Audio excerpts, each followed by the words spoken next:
Você encontrou? Apocalipse, capítulo 3, versículo 14, até o versículo de número 22. Ao anjo da igreja em Laodiceia escreve: estas coisas diz o Amém, a testemunha fiel e verdadeira, o princípio da criação de Deus. Conheço as tuas obras, que nem és frio nem quente. Quem dera fosse frio ou quente.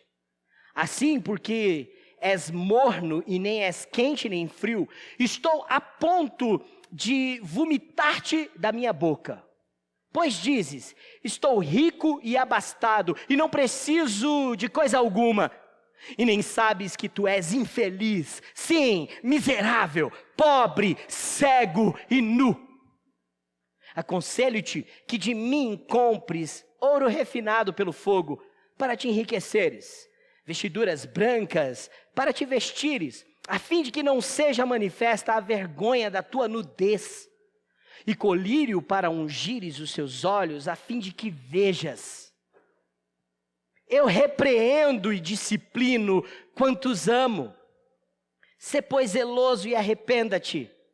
Eis que estou à porta e bato. Se alguém ouvir a minha voz e abrir a porta, entrarei em sua casa e cearei com ele e ele comigo. Ao vencedor, dar-lhe-ei sentar-se comigo no meu trono, assim como também eu venci e me sentei com o meu Pai no seu trono. Quem tem ouvidos, ouça o que o Espírito diz às igrejas. Vamos orar mais uma vez. Senhor, queremos atender ao último versículo que lemos. O teu Espírito Santo fala através da tua palavra que foi revelada a nós. Por isso, ó Deus, te peço que o Senhor ilumine a nossa mente, os nossos olhos espirituais, para entendermos a tua palavra esta noite. Esta carta que o Senhor escreveu para a nossa igreja. Em nome de Jesus. Amém. A última igreja, a igreja em Laodiceia, é uma carta muito dura. Talvez, provavelmente, acho que só perde para a igreja de Sardes. As duas competem na dureza. Jesus é muito duro ao escrever esta carta para a igreja de Laodiceia. Laodiceia, uma cidade muito próspera, muito rica, uma comunidade comercial intensa. A cidade de Laodiceia está numa rota principal da Ásia Menor. Hoje, a Turquia, uma das principais rotas comerciais do Oriente Médio, ainda está nas estradas que cercam Laodiceia. Pois bem, irmãos, esta era uma cidade rica, próspera. Ela era tão rica na época em que Jesus escreve esta carta, que alguns anos mais tarde houve um terremoto em toda a Ásia, principalmente ali nas cidades perto do mar Egeu, onde ficam as 7 igrejas do Apocalipse. Todas as cidades foram destruídas, arrasadas, inclusive Laodiceia. Mas Laodiceia foi a única cidade do império que não precisou de recursos do império para se manter, para se reconstruir. Todas as outras, o Império Romano isentou de impostos, enviou recursos para que eles pudessem reconstruir a cidade. Laodiceia era tão próspera, tão rica, tão intensa em seu comércio, que ela não precisou de ajuda do império. Ela se garantia financeiramente, com as suas riquezas, com a sua cultura. Há 3 aspectos econômicos principais de Laodiceia que eu preciso destacar agora na introdução, para que você entenda a carta de Jesus. Era uma igreja muito próspera, muito rica, em 3 aspectos principais. Era o centro bancário da Ásia Menor. Banqueiros, comerciantes de joias preciosas, de moedas de todo o império, bancos que faziam a troca dessas moedas, a transição e o mercado de pedras preciosas. Muito ouro passava por aquela cidade. Então havia milionários, haviam pessoas que viviam como reis na cidade de Laodiceia. Havia grandes teatros, arenas espetaculares. Era uma cidade de cultura pungente, muita gente bonita passava por lá. Era uma cidade culturalmente rica. Os bancos da Ásia estavam ali para o império. Uma outra característica é que a medicina de Laodiceia era uma medicina avançada. Os moradores de Laodiceia descobriram um tratamento eficaz para o mundo antigo, para oftalmologia, problema nas vistas. Nós estamos falando de uma medicina muito precária e muito vaga, com o uso de medicamentos, mas que para o mundo antigo funcionava muito bem. Havia uma procura de pessoas para fazerem tratamento das vistas em Laodiceia. E eles se orgulhavam disso. O terceiro motivo é que Laodiceia era um polo têxtil, de roupas, de tecidos, principalmente lã. Havia ali naquela região a criação de ovelhas de lã escura, negra, muito rara, muito bonita, muito nobre. Aquela cidade possuía fábricas para preparar tecidos, para fazer vestes e roupas de alta qualidade. Bom, a igreja em Laodiceia usufruía de todo esse benefício financeiro, próspero. A igreja de Laodiceia e os crentes de lá gozavam de todos esses privilégios. E aqui que vem o detalhe desta carta. Esta igreja é muito influenciada pela riqueza da cidade. Jesus então escreve a mais dura carta para esta igreja. E os motivos? 2 negativos e 2 positivos. O primeiro deles, aquela igreja causava náuseas no seu Senhor. Já ficou enjoado por alguma coisa? Já comeu algo que não te fez bem e quando você lembrou daquilo, você passou mal de novo? Domingo passado nós tivemos um acidente aqui no templo. Uma criança deve ter mexido na mesa de som. E quando nós ligamos a mesa de som aqui na igreja, a igreja estava vazia, a mesa de som explodiu. Teve uma explosão muito alta. E estava eu e o Daniel aqui pertinho das caixas de som. E aquilo afetou o meu labirinto. De uma maneira que eu só sarei na terça-feira, irmãos. Isso aconteceu no domingo, eu só fui me recuperar do acidente na terça. Além de eu ficar com o ouvido entupido, parecendo que eu estava mergulhado numa caixa d'água, na hora da pregação eu estava com náuseas, com ânsia de vômito, por causa do meu labirinto. Uma sensação horrível, você perde a concentração, nada fica bom. Alguém até falou, nossa pastor, o senhor terminou a mensagem, nem parecia que o senhor tinha terminado. Eu não tinha mesmo, não tinha mais condições de continuar. Estava com muita náusea. A náusea causa mal-estar, incomoda. Bom, esta é uma carta escrita para uma igreja que causava náusea ao Senhor Jesus. Ânsia de vômito. Que palavra forte, não é? Para uma igreja provocar esse tipo de postura. Observe o versículo 15 e 16. Conheço as tuas obras. Se a Laine quiser colocar no telão. Que nem és frio nem quente. Quem deras fosse frio ou quente. Assim porque és morno e nem és quente e nem frio, estou a ponto de vomitar-te da minha boca. Quando Jesus diz, conheço as suas obras, não é a primeira vez que ele fala isso. Ele falou para outras igrejas também que receberam esta carta. Mas só 2 igrejas ouviram, conheço as tuas obras, com a mesma expressão no grego. É a igreja de Sardes, que não recebeu nenhum elogio de Cristo, e é a igreja de Laodiceia, que também não receberá nenhum elogio do Senhor. E o termo conheço as tuas obras significa que estas obras estão incompletas.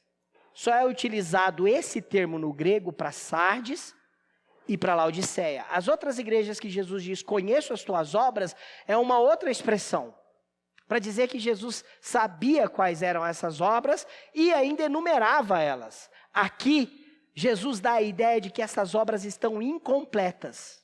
Eu conheço as suas obras e elas estão incompletas. Elas não são suficientes. Olha que palavra dura.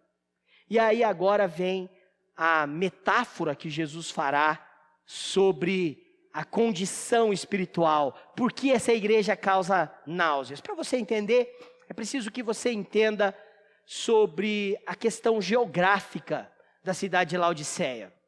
Eu já falei um pouco da condição econômica, mas a condição geográfica de Laodiceia é de que ela estava entre 2 cidades. 2 cidades da Ásia Menor que também possuíam igrejas. Você vai encontrar na carta de Colossos, Paulo aos Colossenses, a menção da igreja de Colossos e da igreja de Hierápolis. Laodiceia ficava entre essas 2 cidades. Colossos, que possuía uma fonte de águas frias, extremamente refrescantes. Sabe aquela água de mina, geladinha, pura, que já sai mineral? Colossos era rica em fontes de águas limpas, puras e refrescantes. Colossos ficava a 16 quilômetros de Laodiceia. A outra cidade, Hierápolis, ficava a apenas 10 quilômetros de Laodiceia, mais ao sudoeste. Então, ao norte estava Colossos, Laodiceia aqui, sudoeste, ou é assim, estou em dúvida. Ficava Hierápolis.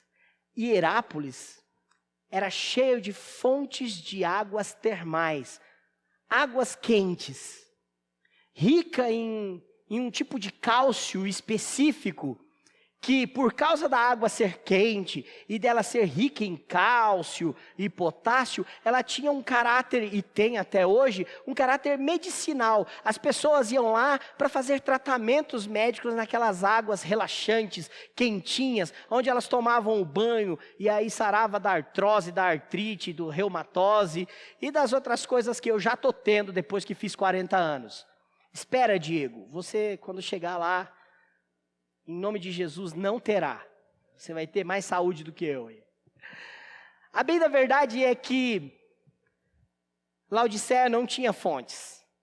Então o império construiu um aqueduto, canalizou a água de Colossos, que numa trajetória encontrava com as fontes de águas de outra cidade, que tinha água quente, Hierápolis, e essas águas então chegavam até Laodiceia para o consumo. Acontece que a água chegava morna, e por ter uma grande quantidade de cálcio, as pessoas que a consumiam ficavam com náuseas e ânsia de vômito. Os viajantes que por ali passavam demoravam para se acostumar com aquela água. Ela era forte demais, morna demais, e causava então essa náusea. Jesus está comparando aquela igreja, que está muito acostumada com essa cidade, com algo muito peculiar cultural da cidade. Jesus está dizendo, vocês não são nem Colossos, com água refrescante e fria, gelada. E vocês não são nem Hierápolis, com águas quentes que relaxam. Aquele que entra e se banha, vocês são mornos. E isso traz náusea. A expressão, quem dera, que nós lemos no versículo 15, quem dera vocês fossem frios, quem dera vocês fossem quentes, não significa que Jesus esteja falando de frieza espiritual. Por favor, Jesus não está falando disso. frieza de amor a Ele. Jesus não está incentivando nenhum tipo de frieza espiritual. Jesus está comparando a falta de qualidade que apontava para aqueles crentes. Eles não tinham fervor. Eles não tinham intensidade. Eles não eram nem uma coisa e nem outra. Sabe aquele tipo de perfume que não cheira? Já comprou? Nós temos aqui uma botânica, é assim que fala? Uma botânica química, você é botânica química? Bióloga? Não, eu errei tudo então. Mas é uma bióloga que trabalha também na área de botânica. De botânica não, como é que chama? É botânica, né? E de perfumes e tudo mais, a Loli faz aromas. Uma vez eu comprei um desodorante pela embalagem. Era barato também, porque eu compro, o meu desodorante tem que custar menos de R$10. Irmãos, eu economizo desodorante porque eu uso muito, eu sou gordinho e eu tenho dobrinhas. Então eu uso muito desodorante. Eu passo mesmo desodorante, porque senão ninguém me aguenta aqui na igreja na hora do louvor, a hora que eu levanto a mão, os irmãos sentam. Eu comprei esse desodorante e ele não cheirava. Ele não cheirava. Passava 5 minutinhos, não tinha mais cheiro de nada. Tem crente que não cheira e pior, fede. É como a expressão não é nem frio e nem quente, é morno e causa náuseas. E Jesus está dizendo que não causa náuseas para os outros, para a cidade. A cidade está acostumada com aquela água. A igreja também estava. Jesus está dizendo que aquela igreja gera náuseas a ele. Jesus está falando de apatia espiritual. Jesus está falando de falta de fervor espiritual, de intensidade devocional a Deus. O que Jesus diz é que essas obras estão incompletas e por isso falta devoção na igreja. Jesus não pode suportar esse tipo de igreja.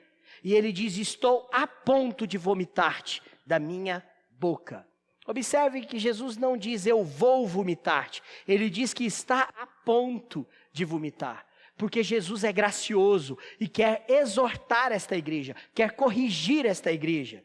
A pergunta que nos cabe, irmãos, e que deve nos incomodar ao ouvir esta leitura é: será que as nossas práticas como igreja, a sua, a minha, como cristãos nominais que nós somos, elas são desagradáveis ou desagradavelmente morna para Jesus? Será que a nossa vida tem sido tão tépida ao ponto de gerar náusea ao nosso Senhor? É bem possível que sim, irmãos. É bem possível que sim. E o motivo está na segunda condição colocada na carta. Aquela igreja era uma igreja que causava náuseas no seu Senhor, mas que fazia uma autoavaliação positiva de si, porém equivocada. Eu vou repetir isso de novo. Além da igreja causar náuseas ao Senhor, ser desagradável a Jesus, aquela igreja fazia uma autoavaliação positiva de si, porém equivocada. Observe o verso 17. Pois dizes, estou rico e abastado e não preciso de coisa alguma. Olha o que a igreja dizia sobre si. Eu não preciso de nada. A igreja de Laodiceia olhava para si e era influenciada pela cidade de Laodiceia. Ela dizia assim, eu tenho de tudo. Eu não vejo nenhum problema no nosso meio. Eu gosto das pessoas que moram aqui. Eu gosto de morar nessa cidade. A nossa igreja não tem problema nenhum. Ela não era perseguida e Jesus não fala menção em nenhuma perseguição a esta igreja. Ninguém estava perseguindo ela. Isso já é muito bom, né? Já imaginou você não ser perseguido como os cristãos são no Afeganistão ou na China? Essa igreja não era perseguida, não tinha problema. Ela olhava para si e dizia, eu não tenho problema. Eu estou satisfeito comigo. Não havia falsos mestres, Jesus também não fala de nenhum falso pregador, como os judeus, como os influenciadores de Balaão, de Jezabel, como é citado em outras cartas, ou até mesmo contra os gentios pagãos que queriam prender a igreja. Não há relato disso, não há perseguição, não há falsos mestres.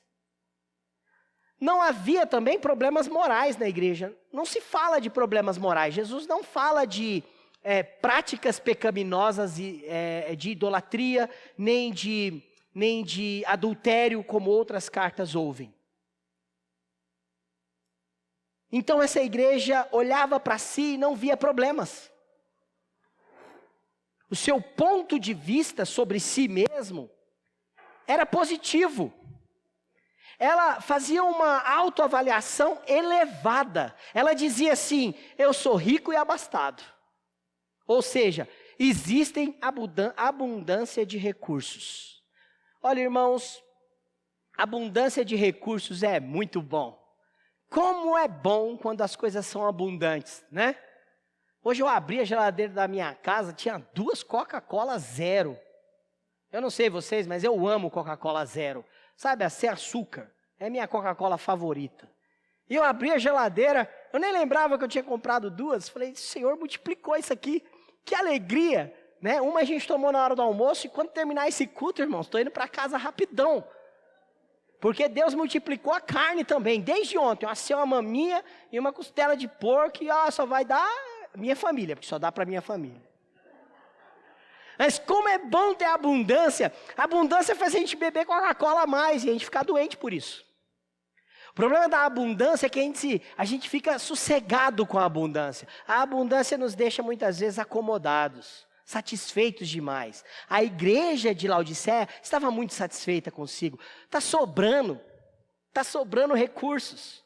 A outra coisa que ela dizia é que ela era autossuficiente. Olha o final da frase. Eu sou rico e abastado e não preciso de coisa alguma.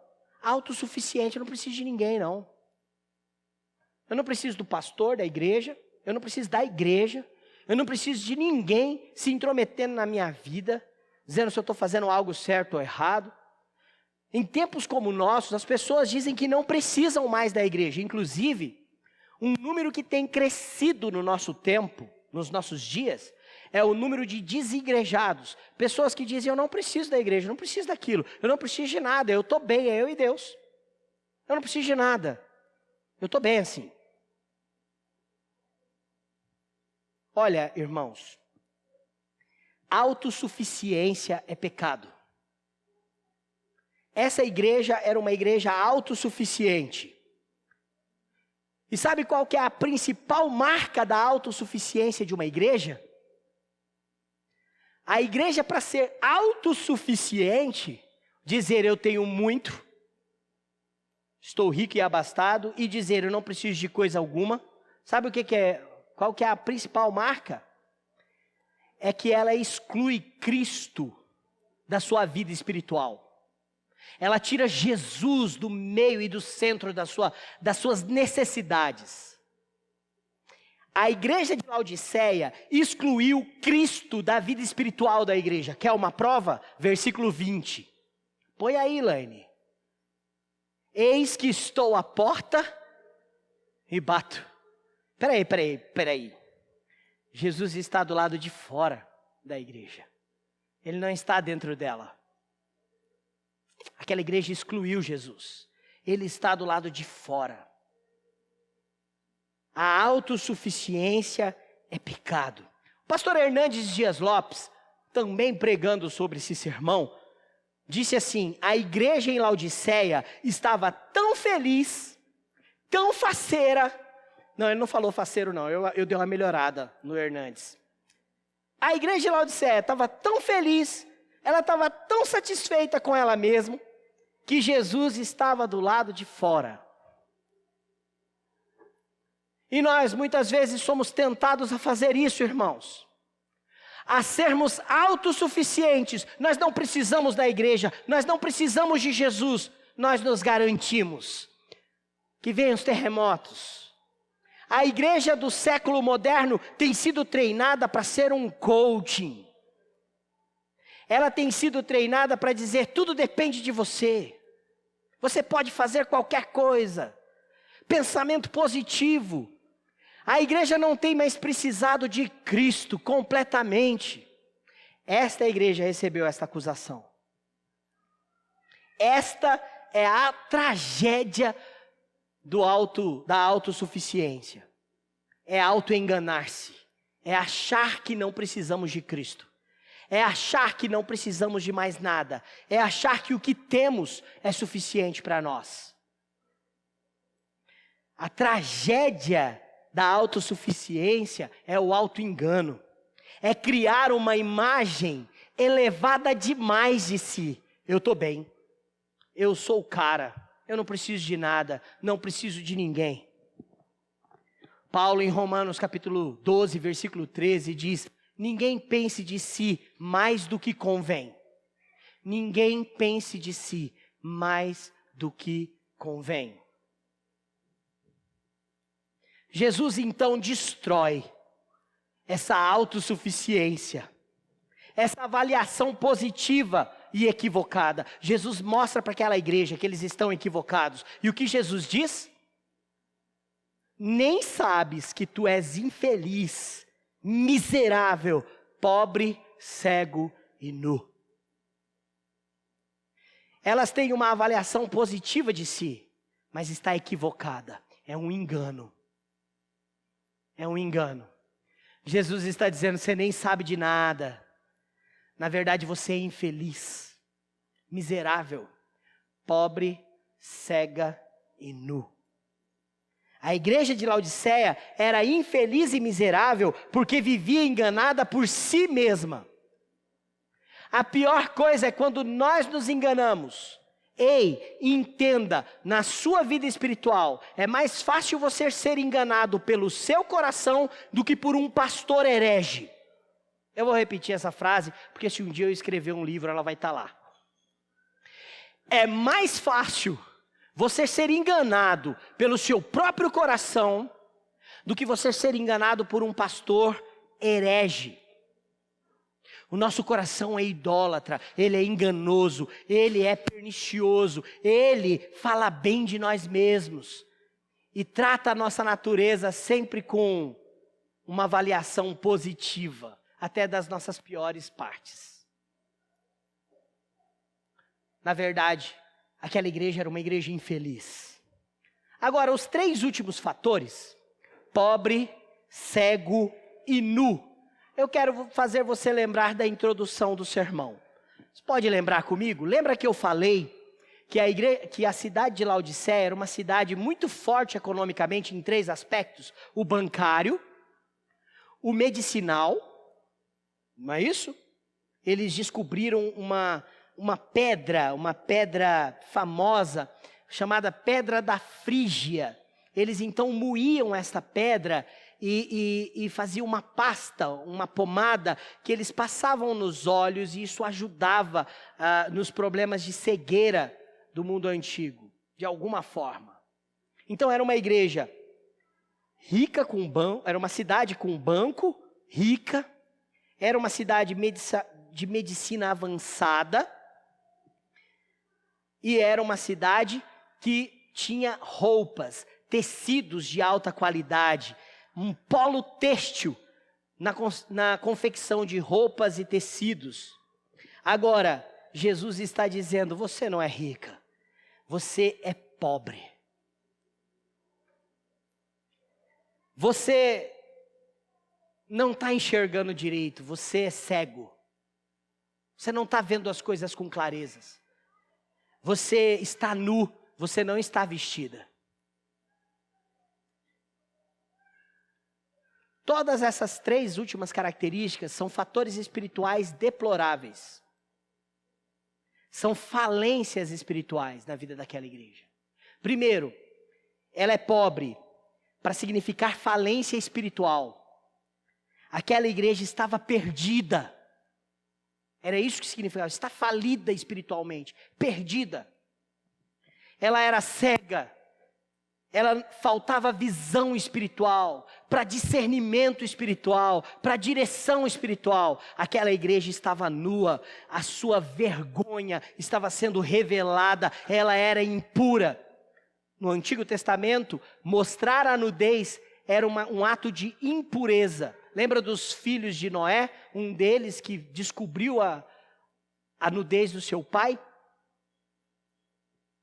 Jesus vai se apresentar para esta igreja, que está enganada sobre si, que está equivocada sobre a visão que ela tem, e vai dizer: você é pobre, você está perdida, falida, você não vê nada, você é cega, e as suas vergonhas estão à mostra para a sua impureza, você está nua.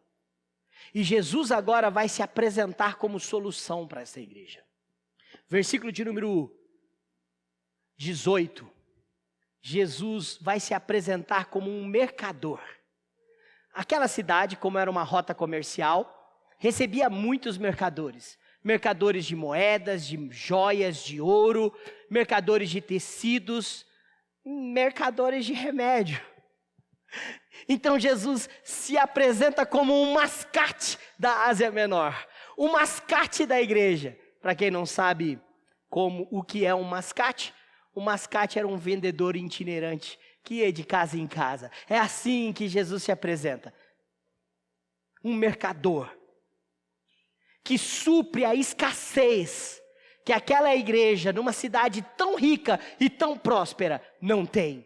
Só Jesus pode dar. E no versículo 18 ele diz: aconselho-te que de mim compres ouro refinado pelo fogo para te enriqueceres, vestiduras brancas para te vestires, a fim de que não seja manifesta a vergonha da tua nudez, e colírio para ungires os olhos, a fim de que vejas. Como comprar recursos tão valiosos? Ouro depurado pelo fogo? Vestes brancas, que eram as mais caras? Colírio, remédio para os olhos. Como comprar recursos tão valiosos? Jesus chama aquela igreja para comprar, mas antes ele diz: vocês são pobres. Como pagar? Qualquer judeu do primeiro século, qualquer pessoa que estava familiarizada com o Antigo Testamento, lembra de um texto do Messias do Antigo Testamento, que aponta para Jesus, Isaías 55, versículo 1, aonde Deus diz: todos vós que tendes sedes, vinde às águas, e vós, os que não tendes dinheiro, vinde e comprai e comei. Sim, vinde, comprai sem dinheiro e sem preço, vinho e leite. Jesus manda comprar, mas não fala de moeda. Jesus manda comprar, mas não fala o preço. Porque ele é dado pela graça.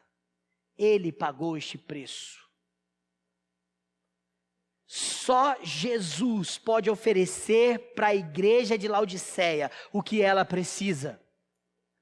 Só Jesus pode ser suficiente para as nossas necessidades.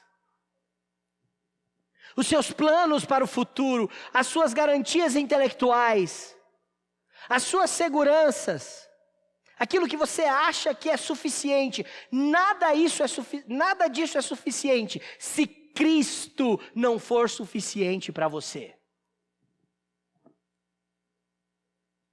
Tem uma frase que eu tenho usado muito: se Cristo não é suficiente para você, nada mais será.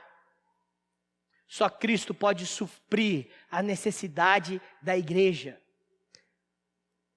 Talvez você ache que tenha necessidade de recursos financeiros e de abundâncias, muitas Coca-Colas na tua geladeira. Talvez você ache que precise de belas roupas, roupas de marca, ou roupas que servem. Eu estou numa crise, irmãos, porque eu engordei um cadinho, bebendo muita Coca-Cola, né? Mesmo a zero engorda. Aí para vir para o culto de domingo, precisa achar uma camisa que não mostre o umbigo. Talvez você ache que precise de segurança na sua saúde. Porque afinal de contas, como é ruim ficar doente, não é? E você acha que você vê tudo claramente quando está bem de saúde. Mas Jesus está quebrando esta autoconfiança, esta autossuficiência e dizendo: só eu posso te dar o que você precisa. Eu sou suficiente para você. Cuidado para não transformar coisas e transformar o seu coração num templo idólatra, onde cria-se autossuficiências, onde Cristo fica do lado de fora dele. Compre de mim ouro refinado, para você ficar rico. Não é isso que diz o versículo 18? Compre de mim um ouro purificado, processado pelo fogo, e vocês vão ficar ricos, vão se enriquecer. Jesus está falando para uma igreja falida, que só Ele pode salvá-la e redimi-la. Jesus diz: compre vestiduras brancas para te vestires, a fim de que não se manifeste a vergonha da sua nudez. Jesus está dizendo: cubra a sua vergonha, só eu posso cobrir a sua vergonha. Vergonha por causa da culpa do pecado. Só eu posso cobrir com roupas justas e santas. Nós já aprendemos aqui no Apocalipse que roupas brancas significam pureza e santidade. São as roupas de Jesus como sumo sacerdote e ancião de dias, no capítulo 1, versículo 14. Roupas brancas são roupas de santidade. Jesus está dizendo: só eu posso dar para vocês algo que cubra a culpa do pecado. Jesus está dizendo: compre de mim colírio para ungir os seus olhos, para que você veja. Só Jesus restaura a visão espiritual para vivermos guiados na luz. Só Jesus amplia a nossa visão, a nossa cosmovisão de todas as coisas, a cosmovisão do mundo, a cosmovisão sobre quem nós somos. Jesus está dizendo: só eu posso fazer com que vocês deixem de ser cegos e andem na luz. Jesus vence a autossuficiência. Irmãos, essa igreja então é repreendida por Cristo desta dura forma. Mas aí Jesus ainda tem duas promessas para a igreja aqui, que agora é uma oportunidade de transformação e de restauração. A primeira é que aquela igreja causava náusea a Jesus. Eu disse que é bem possível que a gente também faça isso. Por quê? Porque temos uma tendência pecaminosa de autossuficiência. Isso faz parte do nosso coração. Agora Jesus, no versículo 19, apresenta uma disciplina de amor. Uma disciplina de amor. Observe o verso 19. Eu repreendo e disciplino a quantos amo. Sê, pois, zeloso e arrependa-te. Uma disciplina de amor é possível? É possível ser corrigido com amor? Quando a gente é criança e o pai da gente disciplina a gente nunca via isso como um gesto de amor. A gente tinha medo. Minha mãe me colocava de castigo. Eu não gostava, achava que minha mãe estava fazendo aquilo para me prejudicar. Eu achava que ela não queria que eu fosse feliz. Quando a minha mãe pegava uma varinha de goiabeira e fazia uma correção amorosa em mim, eu sempre achava que as coisas estavam acontecendo porque minha mãe não me entendia. Mas aí eu cresci, virei pai, tive filhos e percebi o quanto a correção é um processo didático e amoroso. É claro que eu falei de varinha, e está fora de moda falar de vara na sociedade politicamente correta, mas falei de castigo, falei de limites, falei de disciplina e correção. E tudo isso está intimamente ligado ao amor. Quem ama disciplina.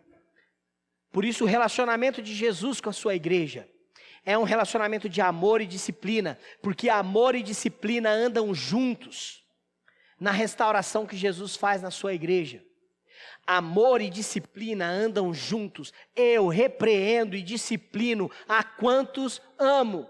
Você já foi corrigido por Jesus? Doeu? Você sofreu por isso? Já chorou por causa da palavra de Deus? Você já foi corrigido e afligido pelo nosso Senhor por causa dos nossos pecados? Saiba, isso é um ato de amor, porque disciplina e amor andam juntos no processo de restauração. Provérbios, capítulo 3, versículo 11 e 12. O escritor de Provérbios diz assim: Filho meu, não rejeite as disciplinas do Senhor, nem te enfades da sua repreensão, porque o Senhor repreende a quem ama, assim como o pai ao filho a quem quer bem. Hebreus capítulo 12, verso 6, o Senhor Jesus diz, porque o escritor de Hebreus diz, porque o Senhor corrige a quem ama e açoita todo filho que recebe. O Senhor disciplina quem ama, porque disciplina e amor andam juntos na obra da restauração. Nós precisamos nos dobrar, quebrantados, como nós cantamos, quebrantados e contritos, humildes, diante da poderosa mão de Deus, que nos corrige, que nos disciplina para o cuidado. Uma igreja que não quer disciplina do Senhor, também não experimenta do seu amor. Um crente que não experimenta o processo de disciplina na sua vida, não experimenta o processo de disciplina no seu casamento, não experimenta o processo de disciplina como jovem, não experimenta o processo de disciplina na vida profissional do Senhor, são pessoas que não são filhas de Deus, são bastardas. Ele disciplina todo filho, como um pai amoroso. Jesus é a restauração que promove zelo e arrependimento. Ele diz no final do verso de número 19, sê pois zeloso e arrepende-se. Jesus coloca essa frase de uma maneira muito interessante, porque para nós o zelo vem depois do arrependimento.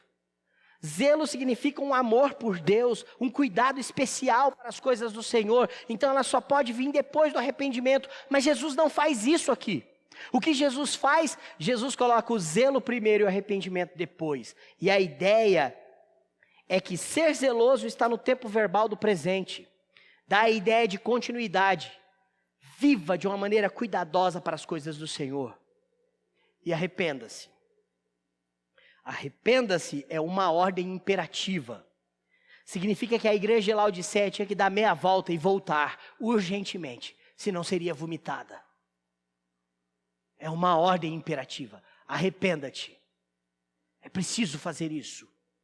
Não há restauração da igreja, não há restauração de casamento, não há restauração de amizade, não há restauração do pecador, não há restauração de filhos com os pais, de irmãos, não há restauração espiritual da igreja, se não houver zelo e arrependimento, por causa da disciplina amorosa de Deus. Ser zeloso e arrependa-se. Arrependimento na Bíblia é virtude. Arrependimento é aquele que diante de Deus não é desprezado, como nós lemos em Salmo 51, versículo 17. Coração quebrantado, contrito, não desprezarás, ó Deus. E agora, por último, neste processo de restauração de uma igreja morna, sem fervor espiritual, Jesus faz uma promessa de comunhão com o reino. Jesus promete a comunhão com o reino. Entenda uma coisa, meu irmão, tudo que nós mais precisamos é da comunhão de Jesus. Não deixe Jesus do lado de fora da sua vida. Você já pensou que triste tudo o que aconteceu aqui nesse culto, as mãos que nós levantamos, o cântico que nós cantamos com fervor, as orações que fizemos nesta casa? Do que adiantaria se Jesus estivesse lá do lado de fora? Jesus não pode ficar de fora da nossa vida. Ele é o centro da igreja, Ele é o centro da vontade de Deus, Ele é o cumprimento de todo o propósito. Jesus é o centro de todas as coisas, Ele é supremo em tudo. O apóstolo Paulo apresenta a ele em Colossos, na igreja de Colossos, a supremacia e a suficiência de Cristo em todas as coisas. Por isso, Jesus faz uma promessa para aquela igreja, que é uma solução. Ele diz no versículo 20, eis que estou à porta e bato. Se alguém ouvir a minha voz e abrir a porta, entrarei em sua casa e cearei com ele e ele comigo. Você pode ler comigo o verso 20 de novo? Vamos ler juntos. Eis que estou à porta e bato. Se alguém ouvir a minha voz e abrir a porta, entrarei em sua casa, cearei com ele e ele comigo.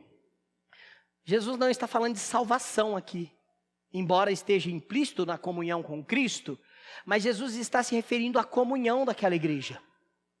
Jesus estava do lado de fora, ele bate a porta, se alguém ouve a sua voz, abre a porta, ele entra, e ele entra para quê? Para ter náusea?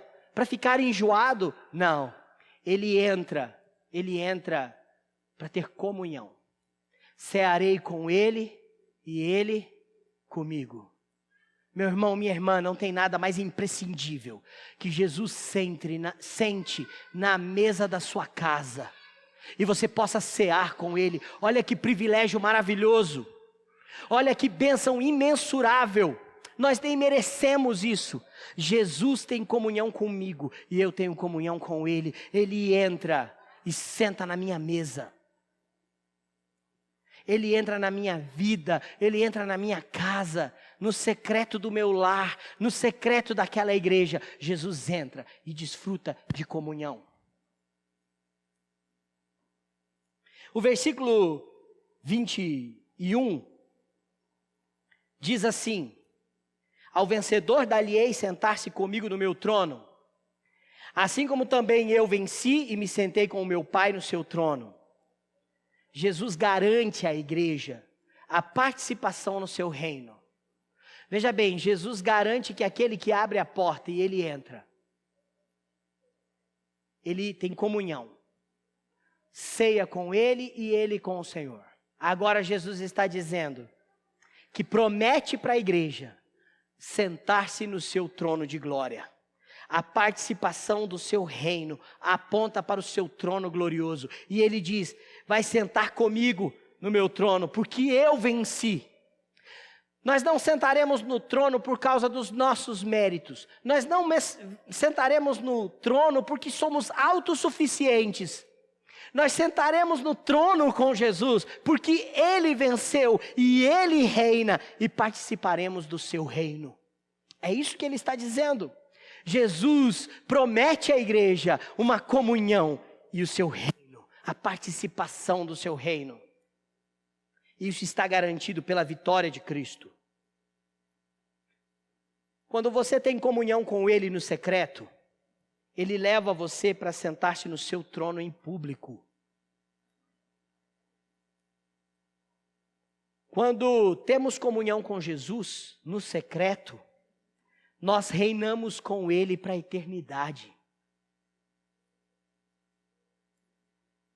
Jesus quer comunhão com a sua igreja, mas a igreja tem deixado Jesus do lado de fora, porque a igreja tem tentado ser autossuficiente, e Jesus não tem sido suficiente para essa igreja moderna, essa igreja que quer um Jesus legal, essa igreja que quer um Jesus gênio da lâmpada, que dá prosperidade financeira, que cura todos os problemas de saúde, e que serve a igreja, serve os crentes, como se Ele fosse um escravo nosso.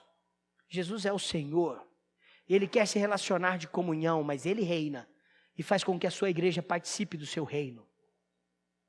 Só Jesus pode cumprir essa promessa. A igreja por si só não pode. Você por si só não pode. E sabe por que Jesus pode cumprir essa promessa? Lembra de como Jesus se apresenta nessa carta? Nos primeiros versículos? Jesus, no versículo 14, eu vou pedir para a Laine colocar no telão, se apresenta da seguinte maneira: estas coisas diz o Amém. A testemunha é fiel e verdadeira, o princípio da criação de Deus. Jesus é suficiente para cumprir toda essa promessa de comunhão e participação no reino. Sabe por quê? Ele é o Amém. Sabe o que isso significa? Ele é a palavra final de Deus. Jesus é a palavra final de Deus, irrevogável, imutável e eterna de Deus. Ele é o Amém. O que ele diz está dito, o que ele prometeu será cumprido. Ele é o Amém. Ele é a palavra final de Deus. Em segundo lugar, Jesus pode cumprir esta palavra e essa promessa de comunhão e de participarmos do reino, porque ele é a verdade absoluta. Jesus se apresenta assim: eu sou a testemunha fiel e verdadeira. Eu sou a testemunha, aquele que dá o testemunho das coisas de Deus, fielmente e de uma maneira verídica, verdadeira.